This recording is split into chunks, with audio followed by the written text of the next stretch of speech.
দলের সকল পর্যায়ের নেতাকর্মীরা গণতন্ত্রের মূল নীতিকে ঊর্ধ্বে তুলে ধরেই শত প্রতিকূলতা ও ঝড়ঝাপটা অতিক্রম করে রাজনৈতিক কার্যক্রম চালিয়ে এসেছে।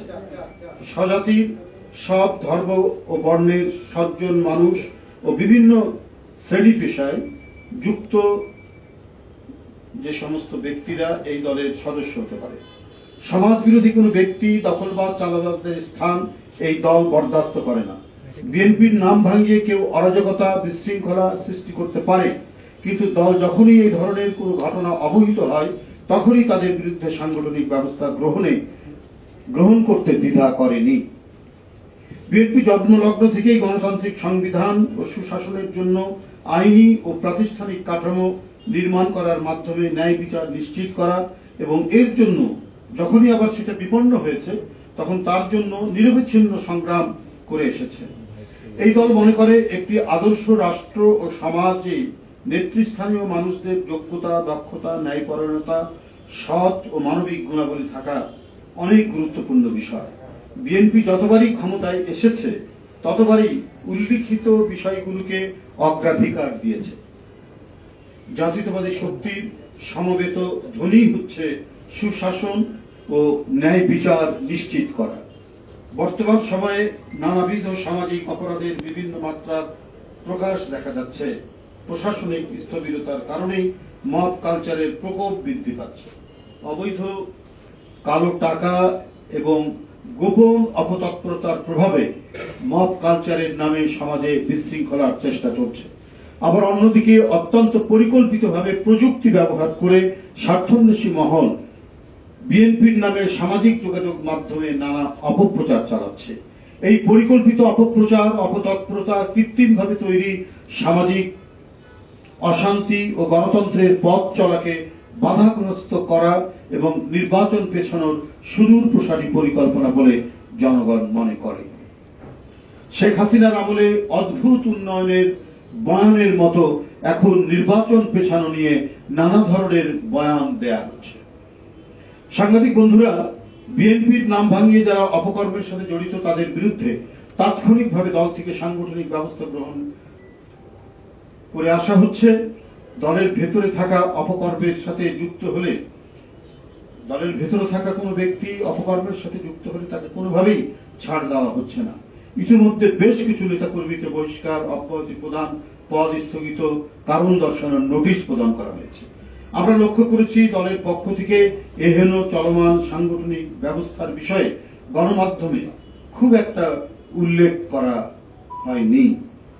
উপরন্তু আইন শৃঙ্খলা বাহিনীর ঢিলে ঢালা ভূমিকা রহস্যজনক।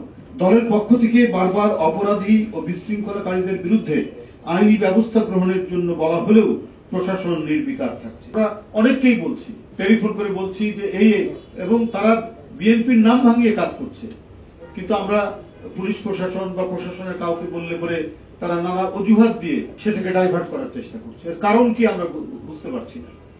দুষ্কৃতিকারীদের বিরুদ্ধে আইনি ব্যবস্থা গ্রহণের জন্য দল থেকে প্রশাসনের সাথে যোগাযোগ করা হলেও প্রশাসন কোনো সহযোগিতা করছে না।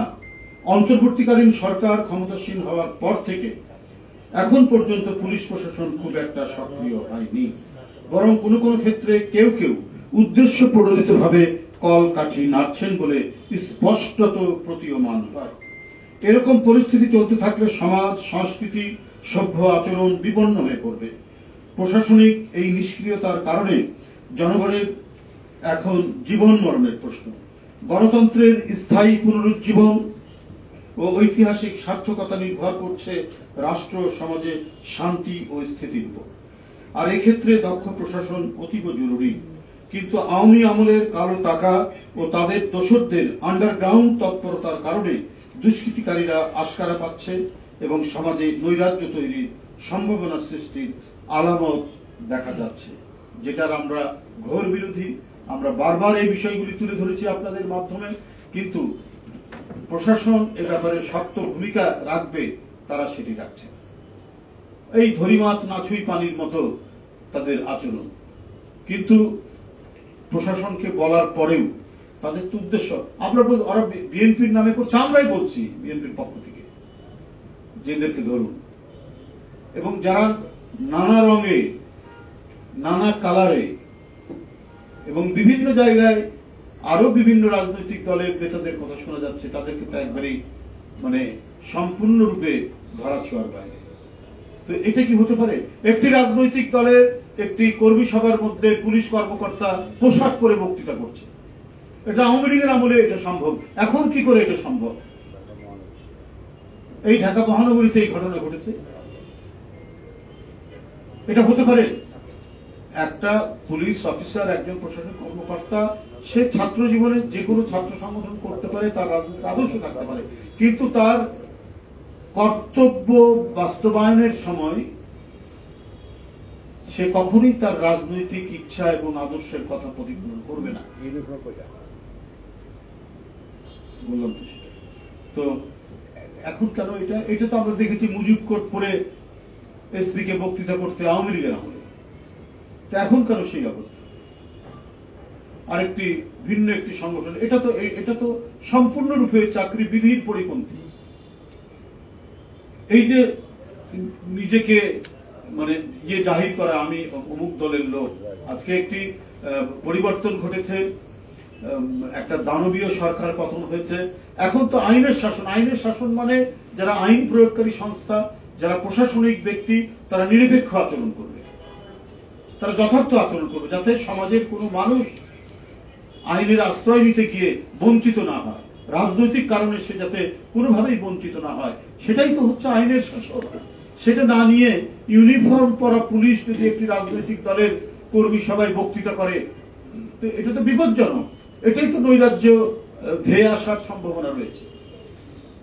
আপনাদের সকলকে ধন্যবাদ জানাচ্ছি। এই হচ্ছে আমাদের আজকের মূল বক্তব্য।